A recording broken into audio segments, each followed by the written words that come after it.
Eu tive como orientador o professor doutor Arlen José Silva de Souza. Bom, a problemática do meu trabalho, ela gira em torno da questão do encarceramento em massa de mulheres no Brasil, que teve uma grande escalada nas últimas décadas, em razão do crime mais cometido por essa parcela da sociedade, que é o tráfico de drogas. Esse trabalho, ele se justifica na importância da discussão das consequências que o atual modelo punitivo político de encarceramento em massa traz para essas mulheres encarceradas pelo crime de tráfico e para a sociedade como uma forma em geral, sendo de extrema importância que tenha uma discussão e entendimento sobre esse tema, sobre esse assunto, para que esse cenário ele possa ser objeto de reflexão e assim ir sendo repensado, como ele já vem sendo repensado, mas que ele continue evoluindo, né, no decorrer do tempo. A metodologia que eu utilizei foi a pesquisa exploratória bibliográfica e documental.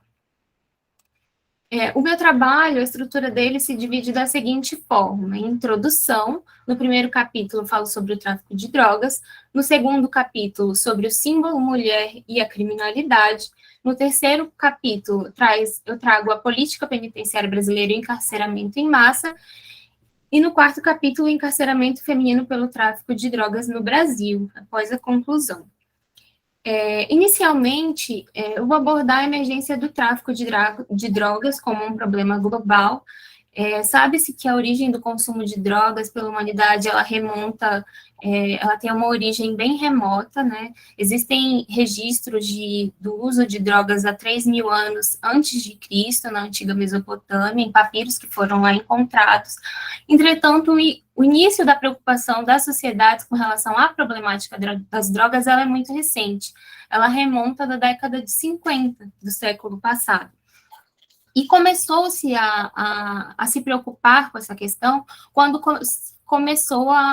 se começou a relacionar o tráfico e o uso das drogas a questões de violência e de criminalidade na sociedade. E a partir desse cenário, que foi inicialmente sendo explorado, principalmente nos Estados Unidos e na Europa, iniciou-se a guerra contra as drogas, que foi amplamente difundida pelos Estados Unidos, e essa guerra contra as drogas, ela foi internacionalizada, né? Foi enviada para vários países que começaram a adotar essa política criminal antidrogas também. E a preocupação aumentou ainda mais quando, na década de 80, essa ameaça passa a atingir de forma muito relevante a economia, né, dos estados, principalmente dos Estados Unidos, que via bilhões de dólares sendo despendidos, né, com essa prática ilícita, sem que passasse pelos cofres do Estado. No Brasil, o tráfico de drogas ele é disciplinado pela Lei 11.343 de 2006, que traz o discurso médico-jurídico, né? Essa lei, ao mesmo tempo que ela trata o usuário de drogas como sendo um ser que precisa ali de um amparo do Estado, ela também pune o traficante de drogas. Essa lei, ela adota uma ideologia altamente repressiva que contribui para o processo de encarceramento em massa. A lei, ela traz uma grande... a lei traz um grande rol ali Ai, perdão, dei uma perdida aqui, mas já volto para o prumo. Deixa eu só me localizar aqui.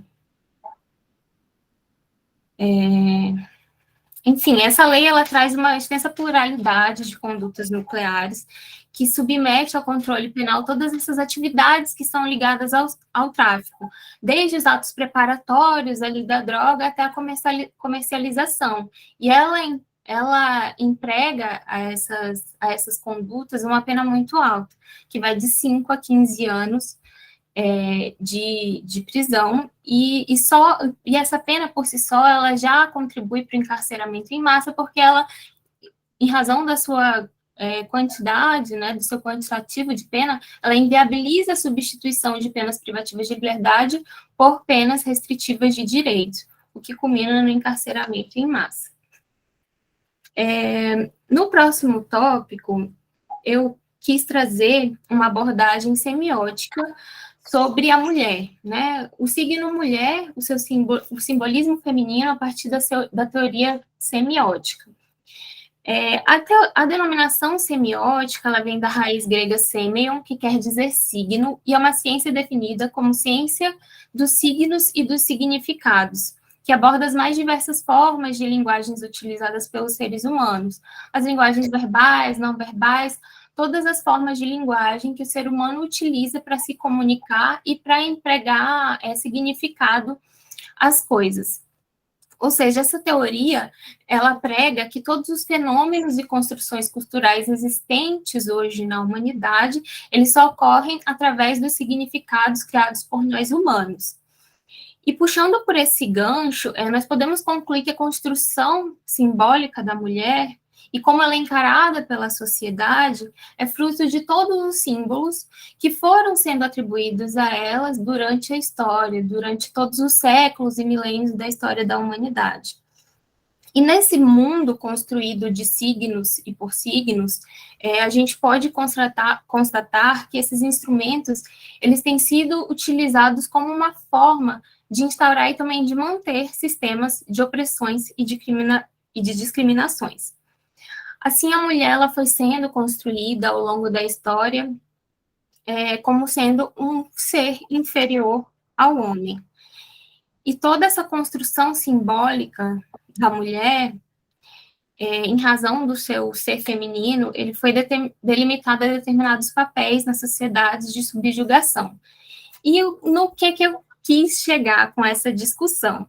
O ponto que eu pretendi alcançar com tudo isso é que a figura da mulher criminosa, ela, assim como a figura da mulher, por óbvio, ela também foi subjugada na sociedade. E, em razão disso, houve, durante muito tempo, uma carência muito grande com relação aos estudos criminológicos acerca da mulher delinquente ao longo da história.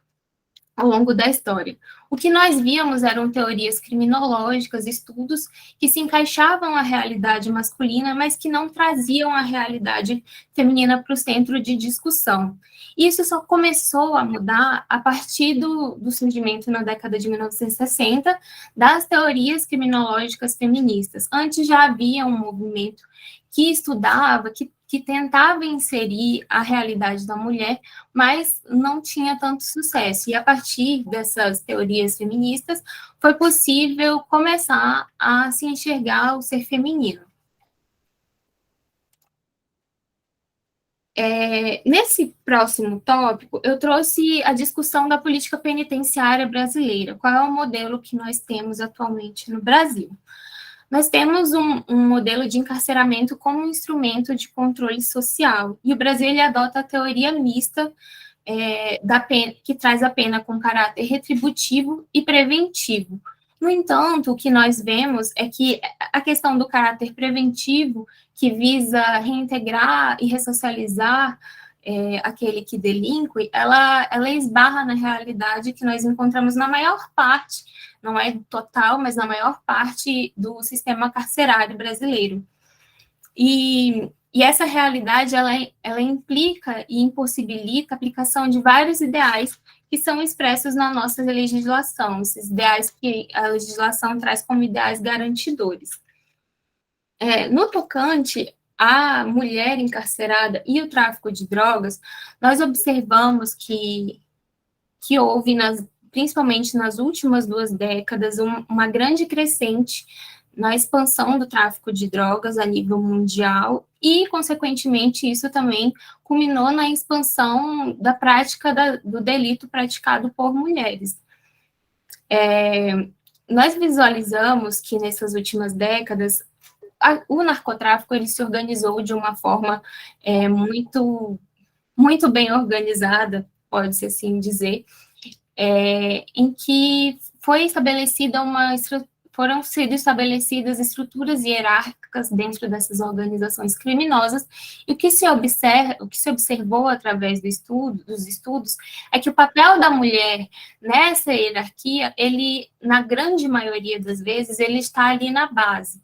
As mulheres continuam sendo subjugadas e raramente elas ocupam um cargo de liderança nessas organizações criminosas.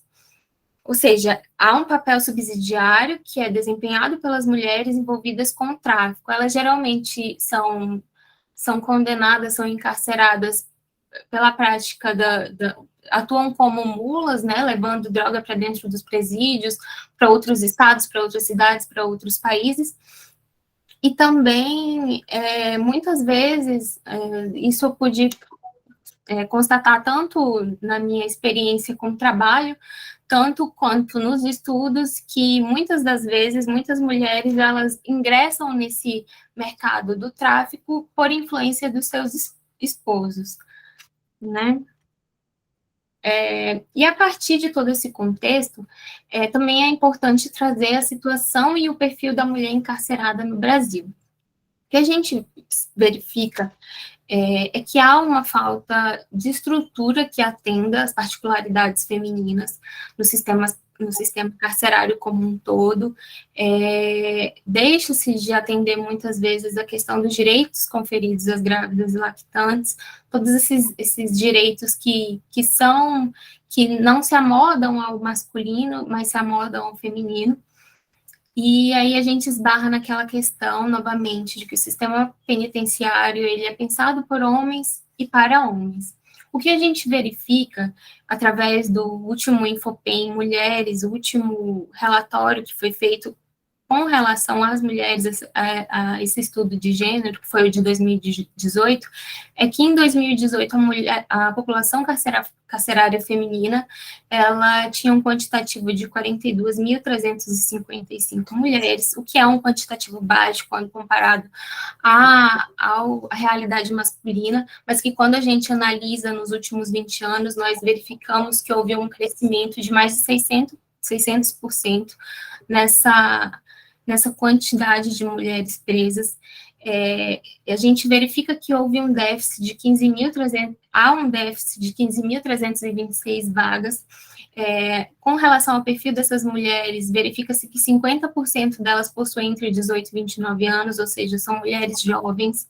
62% dessas mulheres se declaram negras, e 62% de todo esse quantitativo está preso pelo crime de tráfico de drogas, o que é, assim, uma porcentagem extremamente alta. Quando a gente vê a segunda maior porcentagem de crimes que são cometidos pelas mulheres encarceradas, nós vemos que é apenas uma quantidade de 11%, que é, se eu não me engano, se eu não estou enganada, o crime de roubo ou furto. Para concluir o meu trabalho, eu pude visualizar, a partir de todo esse estudo que eu fiz, sobre encarceramento em massa, sobre a posição da mulher nesse cenário, o que eu pude verificar é que essa superlotação carcerária, ela acaba por inviabilizar muitas das garantias individuais que os presos têm, e nisso se incluem as mulheres, né? Eu pude também concluir que as mulheres, elas ainda carecem de estudos essa questão da mulher encarcerada ainda carece de estudo, e se carece também de ver a mulher como um indivíduo ali no sistema penitenciário, um indivíduo particular que tem particularidades diferentes do masculino. Então, é importante que a gente siga no estudo e no aprimoramento da questão da mulher nesse cenário, porque ela muitas vezes, ela diz, a mulher, nós verificamos que ela possui um papel diferenciado também na sociedade, principalmente no núcleo familiar, porque muitos dos núcleos familiares, eles dependem da mulher, né, principalmente quando existe ali a prole e os filhos, geralmente é a mulher que cuida, Não que os pais não cuidem, óbvio, mas nesse contexto de vulnerabilidade, geralmente essa responsabilidade recai sobre as mulheres. E o que eu pude também visualizar é que esse punitivismo exacerbado, ele acaba, não que a mulher delinquente não tenha que ser penalizada pelo crime que ela cometeu, ela tem que ser penalizada sim. No entanto, o que a gente verifica na questão do tráfico de drogas é que que são aplicadas penas extremamente altas, às vezes a crimes que são ali cometidos por uma pequena quantidade de drogas ou por algo assim, que se visualiza que aquela mulher ela não tem um papel de relevância no contexto criminal ali do tráfico, e aí acaba por gerar várias consequências sociais, né?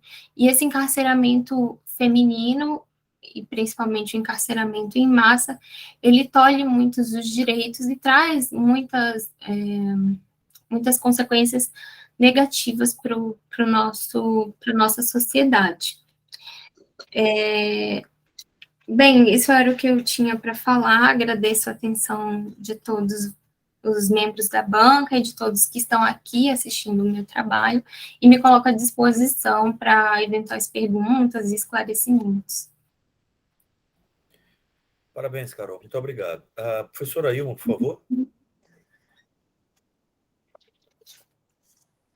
Boa tarde a todos, já agradecendo a prerrogativa, né, de ser mulher, e o doutor Arlen me permitir falar primeiro que o doutor Sérgio, tá vendo, doutor Sérgio? E esse é que diz assim, né, ele sabe o quanto ele é amado, por isso ele diz, ninguém me ama, porque ele sabe o quanto ele é amado.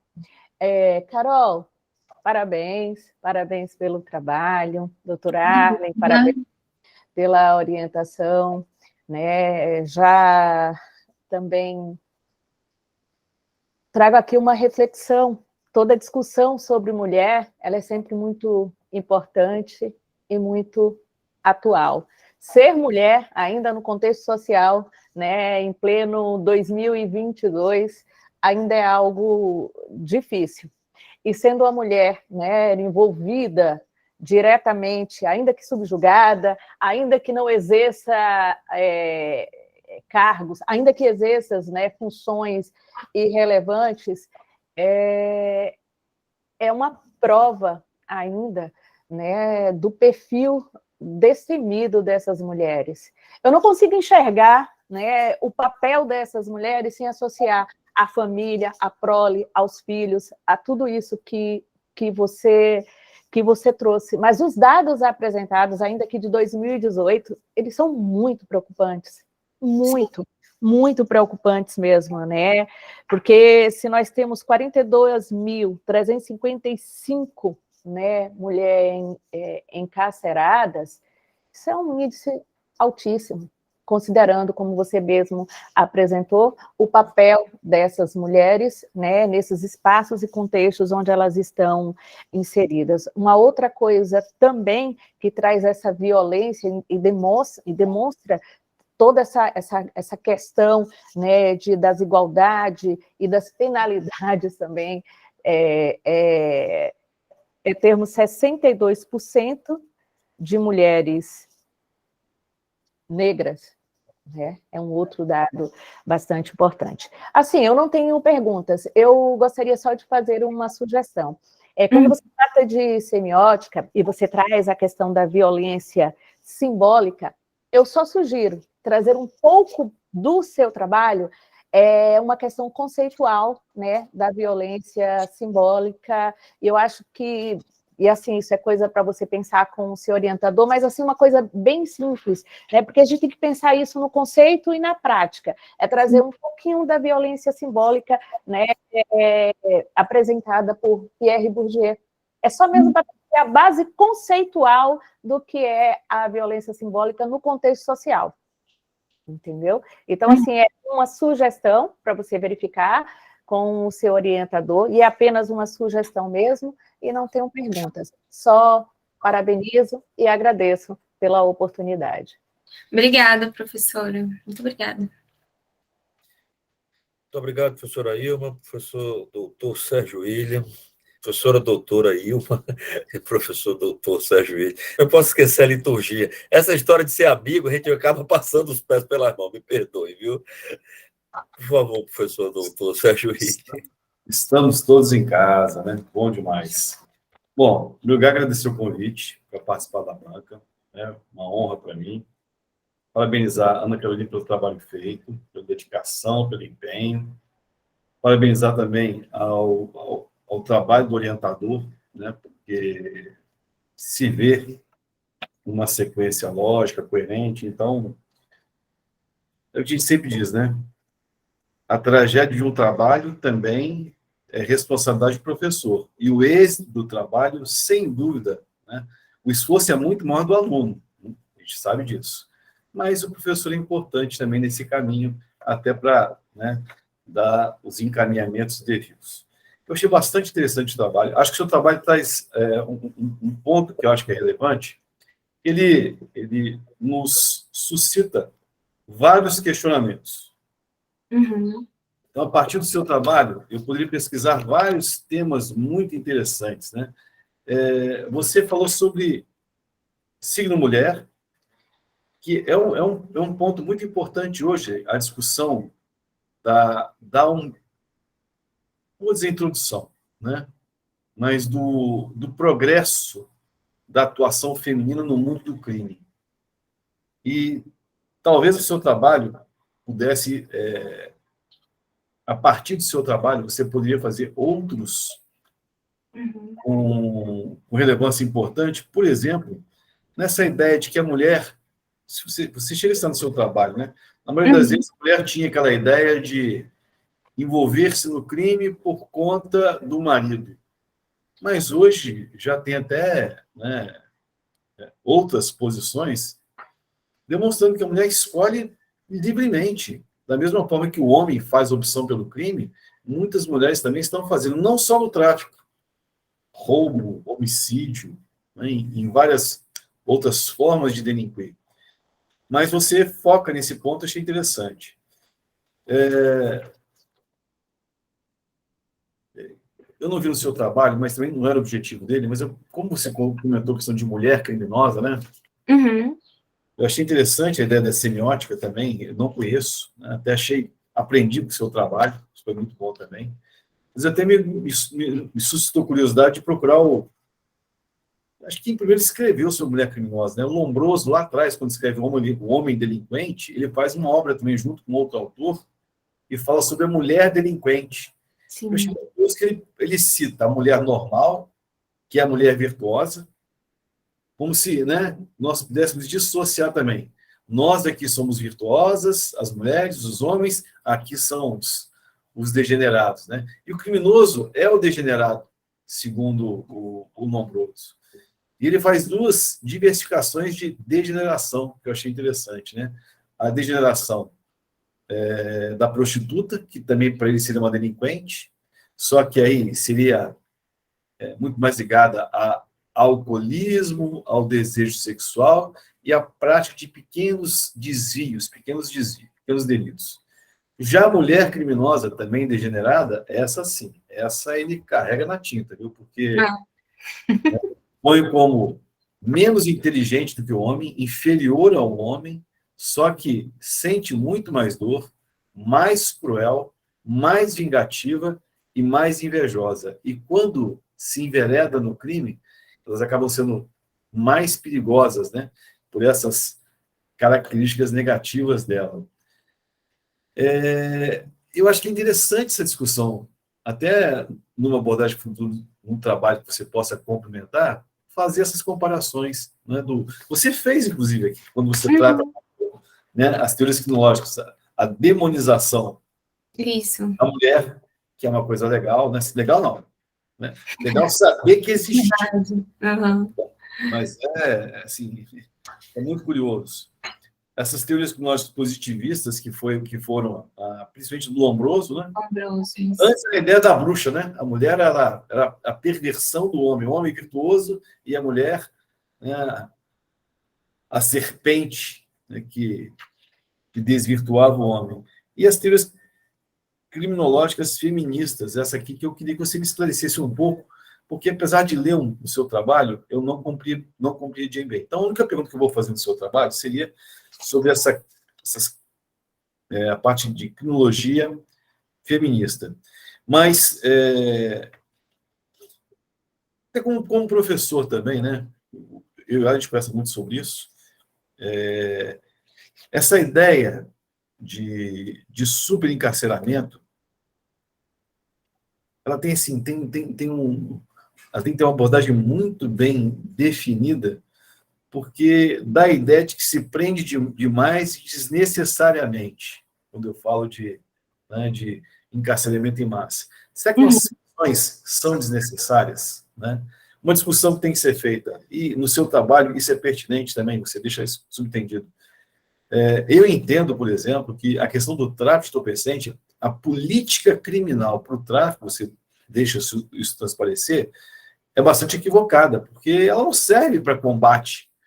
Você tira um traficante pequeno, no dia seguinte tem outro no lugar dele, você manda alguém para a prisão, o Estado vai sustentar, vai bancar, né, essa estada desse indivíduo, e você não reduz em nada a criminalidade. Então, o crime, né, a criminalização desse tipo de conduta, eu não sei se é o melhor caminho. Embora seja um assunto também bastante polêmico, mas que seu trabalho também suscita. Outra coisa que, quando veio o seu trabalho, me veio em mente também, é a ideia de endurecimento legal. Eu não sei até que ponto nós tivemos também esse endurecimento legal, porque apesar de ter penas maiores, nós tivemos também mecanismos que foram...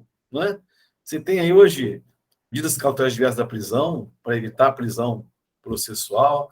Nós temos o tráfico privilegiado, que eu gostaria de ter uma proporção, né, um estudo, a partir do seu trabalho, um estudo para identificar qual o percentual que se aplica hoje, por exemplo, de tráfico normal e de tráfico privilegiado. Quantas pessoas entram no sistema penitenciário, passam muito pouco tempo lá e acabam sendo soltos por conta do privilégio. E mais, isso, de alguma forma, tem efeito positivo? Essas pessoas que saem, que tiveram essa experiência, quantas delas voltam ou não?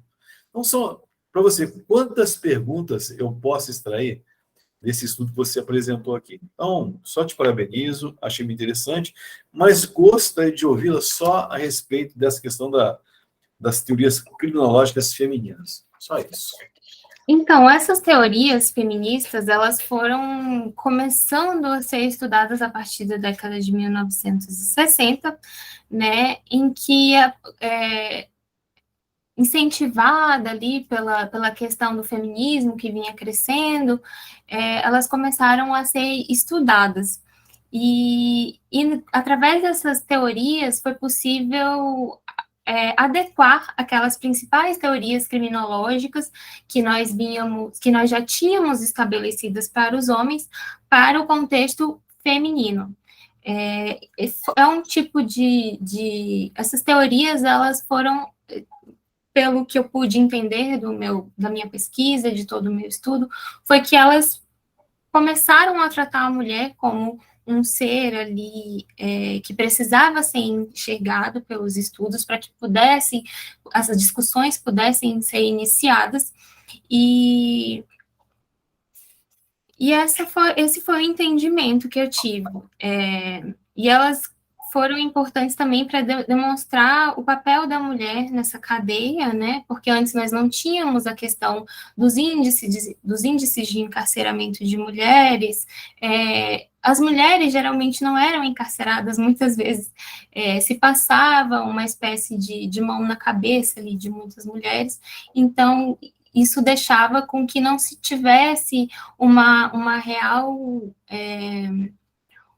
que não se tivesse uma perspectiva de qual que era a situação dessas mulheres que delinquiam.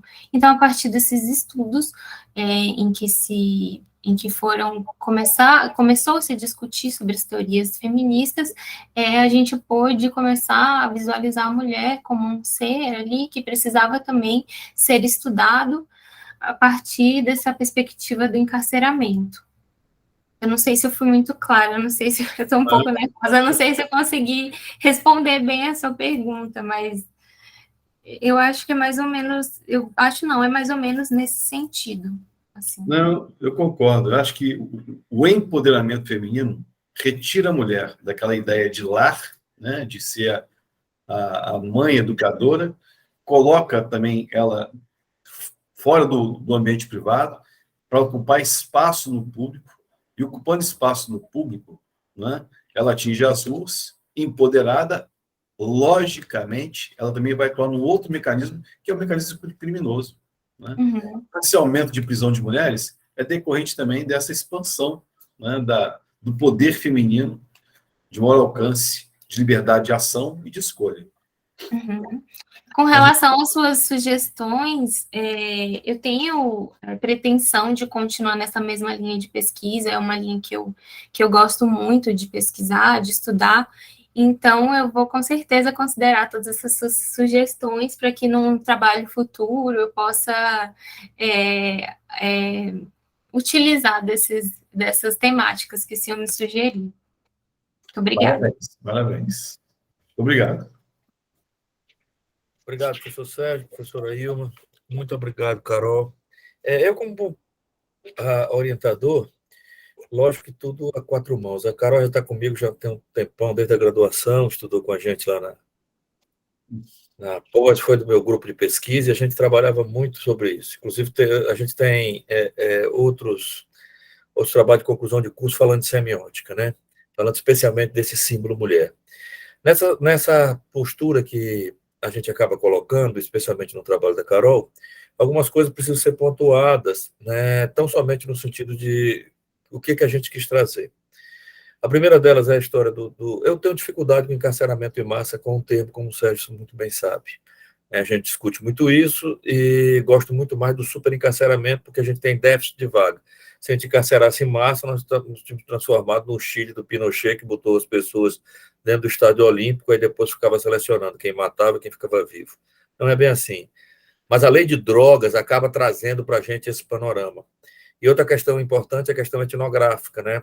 A gente tem um olhar a respeito de quem está encarcerado.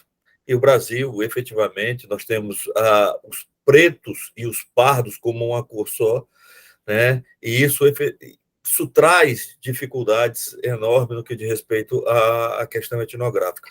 E também, isso já é minha ótica, inclusive meu trabalho de pós-doutorado, falando especialmente do abismo social. Né? Quem está preso, na verdade, é pobre, independente da cor dele. O problema é que dentro desse cinturão de pobreza estão os pretos. Né? E dentro desses pretos estão as mulheres. E o encarceramento da mulher pela lei de drogas, a Ilma acompanhou e o Sérgio também, porque nós somos da mesma turma do doutorado. Eu falo muito sobre isso, de políticas de drogas, e a Carol acaba respirando esses ares que a gente conversa, né? Então, por óbvio, acaba influenciando. E na política de droga, é muito ruim na nossa política, que ela replica uma política americana, uma política falida, que eles estão mudando e a gente não muda. Né? Então, tudo isso acaba sendo circunscrito numa resolução de encarceramento. Então, é lógico que a gente muda esse panorama. Hoje, Rondônia é o Tribunal de Justiça que menos encarcera no Brasil, a gente encarcera em torno de 16%, no que diz respeito a prisões temporárias. Né? A gente já encarcera muito quando fala de condenações. Né? Mas as prisões, desculpe falar em temporárias, as prisões cautelares. Né? Quando eu falo de prisão sem condenação, Rondônia, sem dúvida nenhuma, é o primeiro no país que menos encarcera. Todavia, a gente encarcera já muito no que diz respeito de condenações. Bom, por esse mesmo ângulo, o trabalho da Carol vem falando de uma coisa muito importante para todos nós refletirmos, né? Do que o sistema prisional é feito para os homens e ele abriga muitas mulheres envolvidas numa política de drogas, né, falida e que leva efetivamente para esse encarceramento maluco. E pior, eu tomei conhecimento ontem, não sei se foi no plenário virtual, mas o ministro Lewandowski julga ontem uma coisa que para nós ainda é novo, que é a possibilidade de prisão domiciliar para mães reincidentes e mesmo com múltiplas reincidências. Ele julgou isso ontem. Pelo menos eu vi ontem. Né? Eu precisava dar uma olhadinha no acordo, mas eu vi ontem e me parece muito novo. Então, a mulher, mesmo que tenha múltiplas reincidências, ela deve ficar em prisão domiciliar com seus filhos menores de 12 anos. Isso é um avanço. Passa por toda uma discussão, né? Não nego. E falar de execução penal com o Sérgio sempre, para mim, é muito difícil, porque ele é o cara desse negócio, né? Mas brigar com ele é fácil, porque a gente briga todo dia, então não tem problema com isso. Né? Mas a dificuldade nesse contexto é um olhar, especialmente, ou um olhar melhor, um olhar especial para como a mulher se coloca nessa posição. Porque o empoderamento, né, gera, sem dúvida nenhuma, competição. E numa sociedade machista, uma sociedade que não respeita, uma sociedade que tem na violência doméstica um mote que grita a todo momento a respeito de uma tentativa de nós mudarmos o nosso comportamento enquanto homens, o encarceramento da mulher por conta, especificamente, né, de drogas, precisa ser olhado com todos esses contextos que a cultura nos traz. Então, essa é uma coisa legal. Respeitei você, né, respeitei termos que você trouxe, porque eu acho interessante a gente discutir, apesar de discordar deles, né? Mas é uma pesquisa, e uma pesquisa não é uma verdade pronta. E eu não gosto de verdades prontas. Primeiro que eu não acredito nem na verdade, nem a verdade é tão mutável como a roupa que a gente usa. Né? Hoje o que é verdade e tal, eu acredito muito em valores, que eles precisam ser respeitados. Agora, em verdades, assim, hoje eu penso uma coisa, amanhã com certeza estou pensando outra, porque isso faz parte, especialmente, né, de discussões que elas fazem com que a sociedade cresça. E eu sou muito, assim, eu sou totalmente contra as questões utópicas, eu sou cético de tudo, duvido de tudo, porque eu sou um cientista. Imagina só, né, eu me olho como magistrado e a gente fica, muitas vezes, dentro da caixa por necessidade. E é uma necessidade que nos impõe o sistema. Mas eu não consigo ficar muito ali, porque eu fico brigando comigo mesmo. Então, esse ceticismo é uma necessidade de sobrevivência. Se toda vez que eu encarar, porque eu também, eu estou na casa da minha mãe agora, né? Meu pai proibia minha mãe de trabalhar. Minha mãe não podia trabalhar, porque ele era o mantenedor da casa. Minha mãe vem trabalhar quando ele fica desempregado e para ele não passar necessidade, ela vem e trabalha. Então, esse é o símbolo da mulher. Então, toda essa discussão ela é extremamente importante. Né? E esse encarceramento feminino, ele, na minha ótica, né, para vocês terem uma ideia, antes, o Sérgio deve lembrar disso, a distribuição de papel higiênico para o presídio feminino era idêntico do presídio masculino. A mesma quantidade de papel higiênico que é para as mulheres é que é para os homens. Né? Isso é uma coisa totalmente, né, assim, sem cabimento nenhum, porque as pessoas não, sei lá, não entendem nada que estão fazendo. Mas era isso que acontecia. Então, pensar o sistema prisional, que você fala muito legal, e eu acho que esse é um ponto muito substancial da tua pesquisa, o sistema prisional foi pensado por homens e para homens, mas as mulheres estão lá dentro. E aí, há, sem dúvida nenhuma, uma agressão sem tamanho com relação a isso. Então, a gente precisa superar isso na medida que a gente tem um olhar muito mais firme, compreendendo os espaços que são criados. E a gente tem na Escola da Magistratura, o Sérgio, inclusive, é o coordenador, uma clínica de justiça restaurativa, né, dentro do centro de pesquisa. E a clínica, ela busca o tempo todo trazer um outro tipo de linguagem, né, uma linguagem de paz, né, uma linguagem não violenta nas relações, além de autorresponsabilização, etc. Né? A gente trabalha lá na Zona Leste, no Marcelo Cândia, e lá dentro do sistema prisional, na Acuda, que eu levei vocês lá, você deve lembrar, Carol. Muito bem. E qual é a visão que a gente tem nessa hora? Que olhar nós temos para isso? De uma necessidade muito grande de criarmos uma cultura diferente na convivência, independente de de discutirmos e termos posições conflitantes. Mas isso tudo precisa ser pontuado. Dentro de uma sociedade de ódio, é muito difícil, uma sociedade de ódio, dividida literalmente pelo ódio. Então, o que você traz agora, né, e a gente deve... Nós temos duas coisas para trabalhar agora no laboratório de estudo da violência, que também tem na escola, é a repercussão do sistema prisional pós-Covid, né, e a repercussão do sistema prisional dentro dessa cultura de ódio. O que isso significou para dentro do sistema?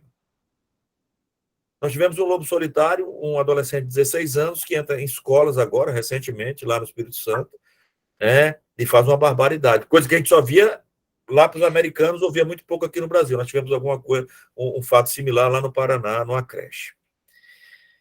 Mas vejam, a escolha das vítimas foi crianças e mulheres. Por que isso? Tá? Então a gente tem que discutir. E é legal que você traz. E você tem alunas minhas, alunos meus, que eles alcançam um progresso, especialmente no que diz respeito a tirar as coisas daqui, que são muito importantes. Eu já falei isso para você. A Carol era extremamente tímida. Na sala de aula, para ela falar, e lá no grupo de pesquisa, ela se tremia todinha. E hoje ela consegue, né, ter o desembaraço necessário para estar com a gente. Tá? E isso é um ganho muito grande, é uma conquista sua, de mais ninguém. Né? Obrigada, Então, professor. Você tem um papel importante nessa evolução, com certeza. Porque é um momento que a gente quer singular para você e para todos nós, sem dúvida nenhuma, né, vendo você crescendo. E aí a gente espera que você esteja conosco no mestrado, no doutorado, né, porque isso vai ser muito importante para você e vai ser, assim, para a gente uma honra sempre ter um aluno da gente com esse pendor de pesquisar e de ficar descontente com a associação, com a situação de conflitos que a gente vive e que a gente pode ajudar muito. Eu estou vendo teu pai aqui, né? Tudo bom, Gerson? Tu lembra de mim lá de Guajará, não? Pois é. Aí, veja, é lógico que eu era muito mais magro do que tu está vendo agora, né? Mas é o tempo e o ócio. Então, assim, gostei muito do teu trabalho, a gente vai se reunir um pouquinho agora, vocês me dão licença para a gente 2 minutinhos e em seguida a gente volta falando sobre a tua avaliação. Eu vou ligar para vocês por aqui pelo WhatsApp, a gente desliga o microfone e a câmera para a gente ganhar tempo, tá? Só um minutinho, gente.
Meu Deus.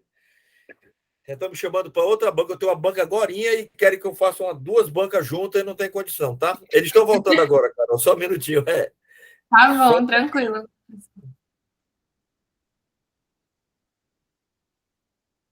Meu Deus do céu.